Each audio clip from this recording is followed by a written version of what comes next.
በእጅሽ የሰው ነፍስ እንደጠፋ ለፖሊስ እናገራለሁ። እህቴ አልማዝን እንደገደልሻት ረሳሽው እንዴ?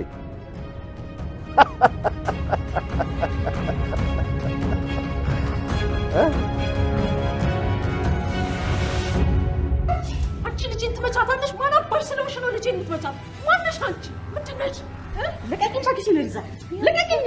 ልቀቂኝ! ልዛ አባሽ ስለሆንሽ ነው የኔ ልጅ የምትመቻት? ማን አባሽ ስለሆንሽ ነው?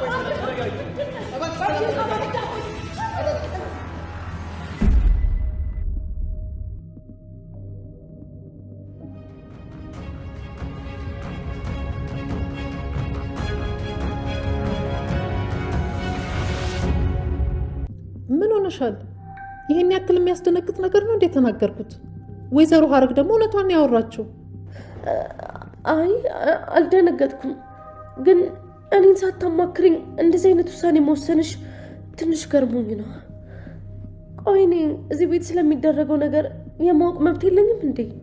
የማወቅ መብት አለሽ፣ መወሰን ግን የኔ ነው። እሺ ወይዘሮ ሀረግ ደግሞ እዚህ ቤት እንድትኖር ወስኛለሁኝ። ማወቅ አለብኝ ነው አይደል ያልሽው? ይሄው አወቅሽ። ሌላ የቀረሽ ነገር አለ? ግን እኮ ግን ብሎ ነገር የለም። እዚህ ቤት ማን ይኑር አይኑር እኔ ነኝ የምወስነው። እሺ ተግባባን?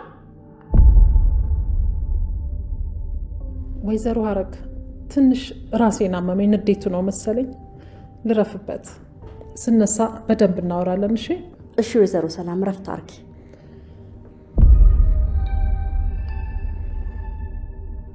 እችኛዋ ሰላም መጣች። በቃ በቃልኝ።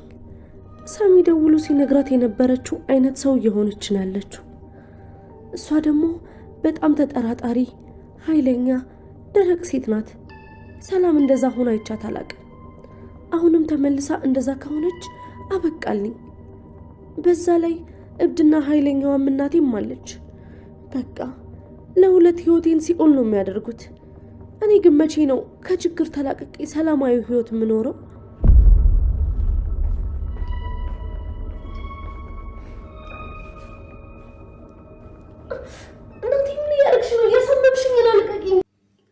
ሰላም ሰላም ውዴ ቻናል ቤተሰቦች እንዴት ናችሁልኝ? እንኳን ወደ እኔ ዩቲዩብ ቻናል በሰላም መጣችሁ። ደህና ናችሁ ወይ የኔ ውዶች?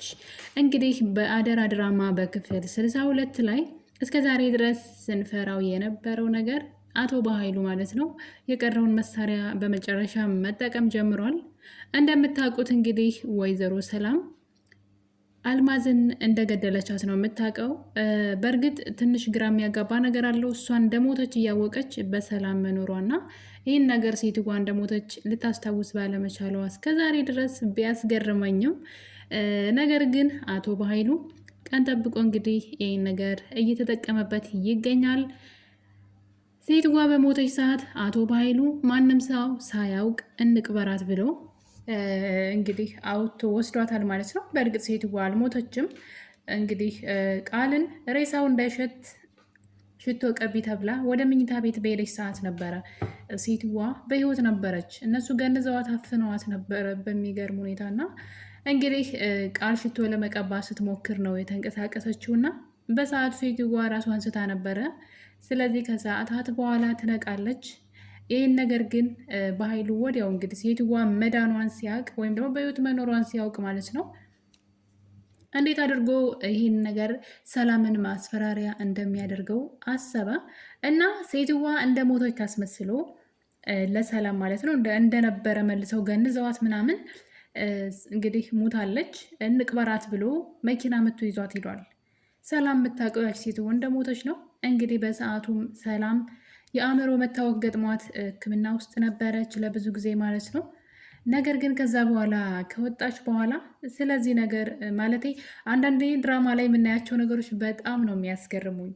ሰውን ገለው ምንም እንዳልተፈጠረ በሰላም ለመኖር የሚሞክሩት ነገር ማለት የሆነ ትንኝ የገደሉ ያክል ራሱ እንዴት ነው የማያስቡት? እንደዚህ ይቻላል እንዴ? እንደዚህ የሚባል ነገር አለ እንዴ? ሰውን ያክል ነገር ገላ ቤተሰብ አላት ያች ሴት። እንግዲህ ቤተሰቦቿ እንደሚጠይቋት የት ሄደች ሲባል መረጃው እሷ ጋር እንደሚደርስ እንዴት ነው ያላወቀችው? እንዴት ነው ዘና ብላ መኖር የቻለችው? እንደ ሰውን ያክል ነገር ገለን እና አንዳንዴ የሆነ የማይመስል ነገር እናያለን። ሰላም እንግዲህ ሴትዋ እንደሞተች ሁሉ ረስተዋለች በመጨረሻ ሰዓት። ማለት ለመኖር በጣም በቃ ብዙ እቅድ አላት። ሰውን ያክል ነገር ገላ ማለት ነው። እና ሆን ብላ አይደለም በእርግጥ የገደለቻት ሴትዋ እንግዲህ ገፍትራት ነው ልጄን ለምን ተናገርሽብኝ በሚል ማለት ነው። ያኔ ወይዘሮ አልማዝ የቃልን ሚስጥር ልታወጣ ነበረ። አንቺ አጠገብሽ ያለን ነገር ማየት ሳትችይ እኔን የመናገር መብት የለሽም ብላት ነበር። እና ያ ማለት እኔ ብሌን እናት እንደሆነ ያመጣኝ በኃይሉ ነው። ነገር ግን ልጅ ነኝ ብላ አጠገብሽ ያለችው ቃል ልጅሽ አይደለችም፣ መጀመሪያ የራስሽን ጉድፍ አጥሬ አይነት ነገር ነው ልትናገር የነበረው።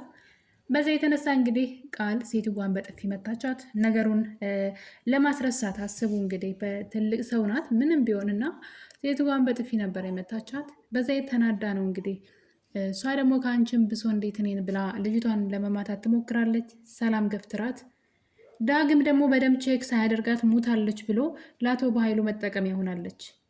እንግዲህ ድራማውን ለማስረዘም እየተሰራ ያለው ነገር በጣም ያስቃል ማለት ነው። የብሌን እውነት መውጣት ወይም ደግሞ የቃል ሀሰተኝነት መጋለጥ ሲገባው ዝም ብለው ዙራ ጥምጥም ነው ሲሄዱ የምናያቸው።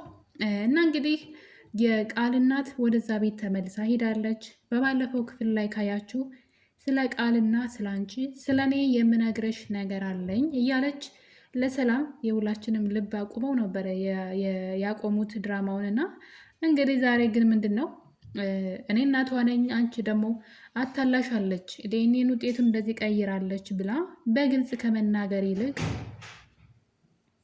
እዚህ ቤት ልቆይና ብዙ የማሳይሽ ሚስጥር አለ፣ ብዙ ነገር ታውቂያለሽ ብላ እዛ ቤት ለምን መቆየት እንዳስፈለገ አላውቅም። እንግዲህ ልጄ ናት፣ ዋሽታሻለች፣ ታሪኩ ይሄ ነው ብላ ከመናገር ይልቅ ሌላ ዙሪያ ጥምጥም ነው ሄደችውና እንግዲህ እዛ ቤት እንድትቆይና ብዙ ነገር እንደምትነግራት ወይም ደግሞ ለሰላም ለህፃን ልጅ ቁም ነገር ይነገራል ወይ? ስለዚህ አንቺ ለቃል ህፃን ነሽ ማለት ቃል ምንድን ነው ሰላም ላይ የሞላችባት ነገር አለ አእምሮዋ ላይ። ማንም ሰው መጥቶ ልጅሽ አይደለችም ቢሎሽ እንዳሰሚ፣ በእኔና በአንቺ መካከል ጥላቻን የሚዘሩ ሰዎች አሉ በማለት ብዙ ጊዜ እነግራታለች ለሰላም።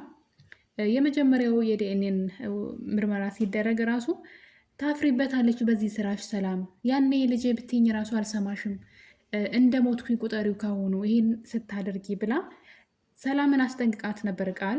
ስለዚህ ቃል ደግሞ እንደምንም ብላ ያንን ውጤት ቀይራ ሰላምን እውነትም ያለችውን ነገር እንግዲህ ሰላም አንገቷን ደፍታለች ማለት ነው። ከዛ በኋላ ነው ሰላም እንግዲህ የቃል መጫወቻ የሆነችው።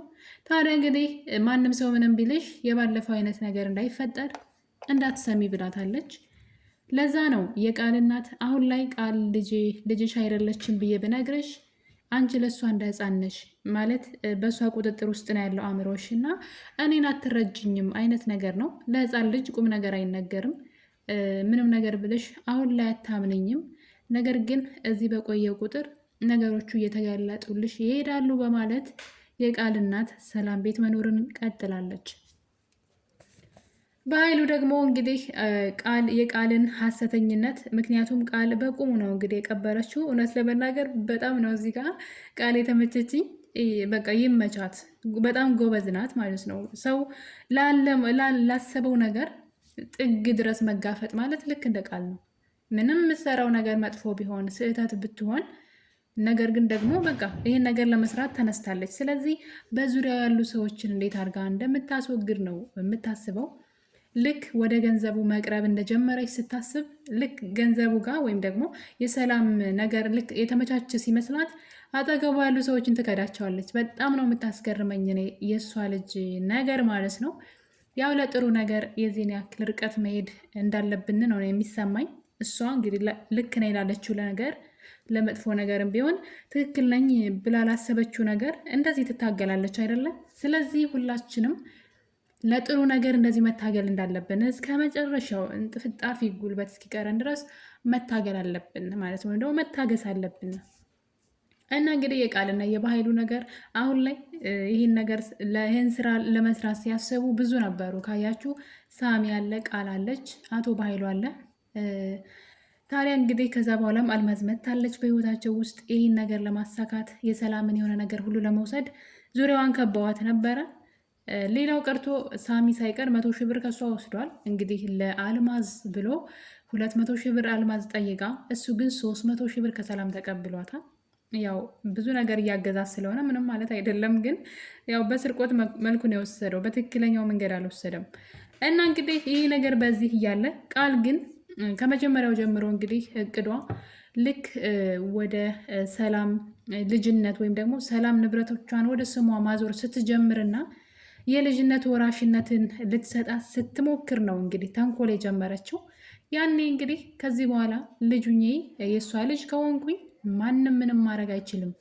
ስለዚህ በኃይሉንም ሳሚንም አስወግጄ እሷንም ግድያት ሁሉ ነገር የኔ ይሆናል፣ እኔ ነኝ ወራሽ ብላ ራሷ ላይ ኳልኩሌት ስለሰራች ነውና በቀላሉ እንግዲህ በኃይሉን የያዘችውን ፋይል ተጠቅማ እስር ቤት ነው ያስገባችው። መቼም አይወጣም ብላ በእርግጠኝነት ነበረ አቶ በኃይሉን እስር ቤት ያስገባችው። አቶ በኃይሉ ደግሞ እጁ ረዥም ስለሆነ እና ደግሞ እዛ ውስጥ ሆኖ የሰማቸው ወሬዎች ነበሩ። ሰላም መስሪያ ቤት እየሄደች ግን ደግሞ ወረፋ እየሆነ ነገ ከነገ ወዲያ እየተባለች እንደሆነ እና ቃልን ወራሽ አድርጋ ልታስገባት እንደሆነ ትነግረዋለች። ያኔ ነው እንግዲህ ነገሩ ቅንብር እንደሆነ እዛ እስር ቤት ራሱ እንዲገባ የቃል እጅ እንዳለበት ያወቀውና እንግዲህ በገንዘብ በዘመድ ብሎ ከዛ እስር ቤት ወጥቷል። የታሰረበት ወንጀል ግን እንኳን አይደለም ለመፈታት ሞት ሊያስቀጣው የሚችል ወንጀል ነው እንግዲህ አቶ በኃይሉ ሲሰራ የነበረው። በመጨረሻም እንግዲህ አቶ በኃይሉ ገንዘብ ስላስፈለገው፣ በነገራችን ላይ አቶ በኃይሉ በጣም ሀብታም ነበር። አሁን ላይ የገንዘብ ችግር የገጠመው እንግዲህ በዙሪያው የሚያሰራቸው ለተንኮል ያሰማራቸው ሰዎች የሚከፍለው ገንዘብ ነው ባዶውን ያስቀረውና እንግዲህ አሁን ወደ ሰላም ተመልሷል። እሱም እንግዲህ ገንዘብ እንድትሰጠው ነው የሚፈልገው። በራሷ ገንዘብ ልጇን ዲኤንኤን ሊያስመረምራት ነው ማለት ነው። ያው ቃልን ማሸነፍ ይፈልጋል አቶ በኃይሉ። ለሰላም ተጨንቆ ወይም ደግሞ ሰላምን መጥቀም ፈልጎ ሳይሆን ቃል በሱ ላይ ስለተጫወተችበት ያው መሸነፍ ስላለባት ወይም ደግሞ ውሸቷ መጋለጥ ስላለበት ከዶክተሩ ጋር ለመስራት እያሰበ ነው። ለዛም ደግሞ ገንዘብ አስፈልጎታል። ታዲያ ወደ ሰላም ቤት በመሄድ እንግዲህ ሰላምን ገንዘብ እንደሚፈልግ እና ደግሞ ማንም ሰው እንደሌለው በጥፋቱ ወይም ደግሞ በሰራው ስራ እንደተጸጸተ ጠይቋት ይቅርታ ጠይቋት ነበረ። እሷ ግን ዓይንህን ላፈር፣ እናንተ አይነት ወንድም እንዲኖረኝ አልፈልግም፣ ጭራሽ ከኔ ገንዘብ ትፈልጋለህ ወይ ብላ መጮህ ትጀምራለች። እና በኃይሉ እንግዲህ ወደች ሳይሆን በግድሽ ትሰጭኛለች በማለት እዚህ ቀደም የሰራሽውን ስራ ላስታውስሽ እንዴ፣ በእጅሽ እኮ የሰው ነፍስ ጠፍቷን በማለት አልማዝን እንደገደለች እንግዲህ ለሰላም አስታውሷታል ማለት ነው። ሰላም ይህን ነገር መርሳት አልነበረባትም። የልጇን ሕይወት አስተካክላ እጇን ለፖሊስ መስጠት ግዴታዋ ነበረ። ወይም ደግሞ ያደረገችውን ነገር ግዴታ ማሳወቅ ነበረባት። በዛ ላይ ደግሞ የሴትዋ ቤተሰቦች ሴትዋ ስትጠፋ ማለት ሞታለች እኮ ይቺ ሰው። እኔ በአንዳንዴ ድራማ መሆኑ ጥሩ ነው እንጂ በጣም ነው የሚያስቀኝና ሞታለች ሴትዋ እና ቤተሰቦቿ ስትጠፋ እንዴት አይጠይቁኝም ብላ ራሱ ብቻ የሆነ ምንም ያደረገች ራሱ አይመስላትም ሰላም። ነገር ግን አቶ በኃይሉ እንግዲህ ይህን ስራዋን በማስፈራራት ሄጄ ለህግ አካላት እናገራለሁ፣ ያለዛ ግን የጠየኩሽን ገንዘብ አምጪ ብሎ እንግዲህ ድጋሜ ከሳሚ ቀጥሎ እሱ ደግሞ ሌላ ወጪ እየጠየቃት ነው ማለት ነው። በነገራችን ላይ እዚህ ድራማ ላይ ዳግም በተለይ ማለት ነው ሲጀመር ዳግም ትወን አይችልም። እውነቱን ንገሩኝ ካላችሁ እዚህ ድራማ ላይ እስኪ ያስቡት ለ18 ዓመት እናቱን ሳያገኝ የኖረ ልጅ ማለት ነው። እናቱን ሲያገኛት እናት ናት እንግዲህ ስለ እናት ነው እያወራን ያለ ነው። እና የሆነች የሚወዳ ሴት አለች ብሌን ናት። እና እናንተ እህትና ወንድም ናችሁ አብራችሁ አትሆኑም ሲባል እናቱን እሷ ጥላታችን ናት እናቴ አይደለችም ብሎ ትቷት ነበር የወጣው። እና በጣም ነው የሚያስቀው። እንደዚህ የሚባል ነገር አለ እንዴ? ማለት ብሌንን ወደሱ ህይወት እንድትመጣ ማድረግ ወይም ደግሞ እናቱን ማሳመን የሰው ስራ ነው። ግን እናቱን ግን ለአንዲት ሴት ብሎ ገና ለገና ሊሆንም ላይሆንም ለሚችል ነገር እናቱን ከማሳመን ይልቅ እናቱ ጥላታችን ናት ምናምን ብሎ ለብሌን ብሎ እናቱን ትቷት ነው የወጣውና እና ዳግም ለምንድን ነው ወይዘሮ አልማዝን እንዳያት የማይናገረው? ለምንድን ነው? ብዙ ነገሮች የሆነ ሰዓት ላይ ማስታወስ ነበረባቸው። በጣም ብዙ ዳግም ይሄ ብቻ አይደለም ስህተቱ። ካያችሁ የሆነ በክፍል 1 ላይ ማለት ነው አደራ ድራማ ላይ ወደ ሰላም ቤት ለመግባት ይሞክራል እና ነገር ግን አቶ ባይሉና ቃል የሆነ ነገር ሲያወሩ ይሰማቸዋል። ስለዚህ ሰላምን ቶሎ ትገሌትና ንብረቱን እንወስዳለን። አሁን የመጣችው ብሌን ትባላለች። የእሷ ትክክለኛ ልጅ ናት። ስለዚህ እሷና ሰላም እንዳይገናኙ አድርጊ።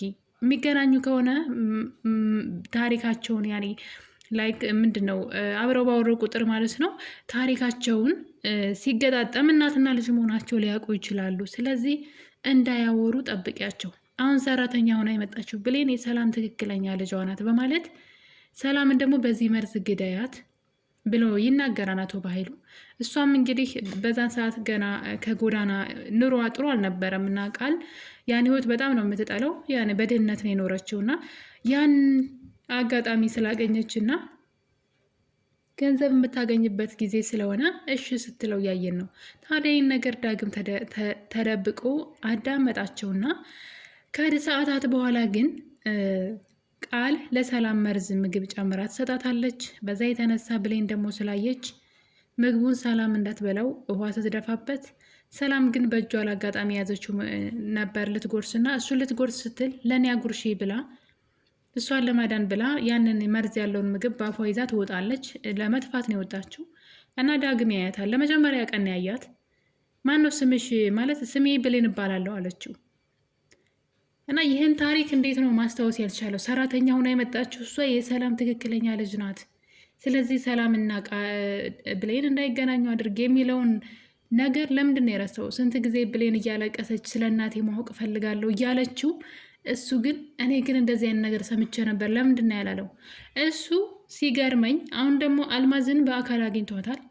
እንዴት የት ነው ማውቃት ብሎ እንደውም ለማስታወስ ሲሞክር ሰላም ገፍትራ የጣለቻት ሴት ነበረች እና ተከትሏት ሁሉ ነበረ። ነገር ግን ሳይደርስባት ስልክ ይደወልለታል እና ይህን ነገር ምንም እንዳልሆነ ነገር ረስቶታን ከነመፈጠሩ ማለት ነው። እንግዲህ ሰው ሙቶ ሰውን ያክል የሞተ ሰው መኖሩ ሲታወቅ ለሰላም ይሄ ትልቅ ነገር ነው እና ለምንድን ነው ዳግም ዝም ያለው? ከዛ በኋላ ምንም በቃ ምንም እንዳልተፈጠረ ረሳው። ጭራሽ የሆነ ቀን ካያችሁ ሰላምን ሲያስፈራራት ነበረ። አንተ ወንድሜን እንዴት በጩቤ ትወጋዋለህ በኃይሉን ብላ ስትጮህበት፣ አንቺም እኮ አልማዝን ገለሻታን ብሎ ጭራሽ ማለት ነው። እንግዲህ አስቡት፣ እንዴት ነው ይሄ ነገር? የሞተን ሰው በህይወት መኖሩ ለሰላም ምን ያክል ትልቅ ነገር እንደሆነ ያውቃል አይደለ? ለምንድን ነው ያልተናገረው? ለምንድን ነው ዝም ያለው? እና አንዳንድ ነገሮች ያስቁኛል፣ በጣም ነው የሚገርሙኝ። አይነ ነው ብቻ ሁሉም ድራማ ላይ ሊሆን ይችላል። ይህን ድራማ በደንብ ስለመከታተለው ይሆን አላውቅም፣ ግን በጣም ብዙ የሚዘሏቸው ወይም ደግሞ ባያት ጥሩ ነበር እኮ። ለማይናገረው ነገር ጥቅም ከሌለው ለምን አያት? ማየት አልነበረበትም። በዛ ላይ ደግሞ የብሌንን እናት ሰላም እንደሆነች በር ላይ ቁሞ ማዳመጡ ምን አስፈለገ? አሁን ላይ ለሰላም ለብሌን የማይደርስላት ከሆነና የሳሚን ሩብ እንኳ እየሆነላት አይደለም ዳግም እና ዝም ብሎ ነገር ነው ብቻ። ምን አለፋችሁ አሁን ላይ እንግዲህ ቃል ዙሪያውን ጠላቶቿ ከበዋታል። እነሱን አስወግጄ ብቻዬን እቆጣጠረዋለሁ ያለችውን የሰላምን ንብረት ዙሪያውን ጠላቱ ነው ተነስተውባታል። በኃይሉ ከዶክተሩ ጋር እየሰራ ነው። እሷን አስመርምሮ ከሰላም ቤት ማስወጣት ይፈልጋል። እናቷ በየቀኑ ምን ያክል ቃል ውሸታምና ሐሰተኛ ልጅ እንደሆነች ለሰላም ለማሳየት እዛ ቤት እየኖረች ነው። ሳሚ እናቷን ቤት ድረስ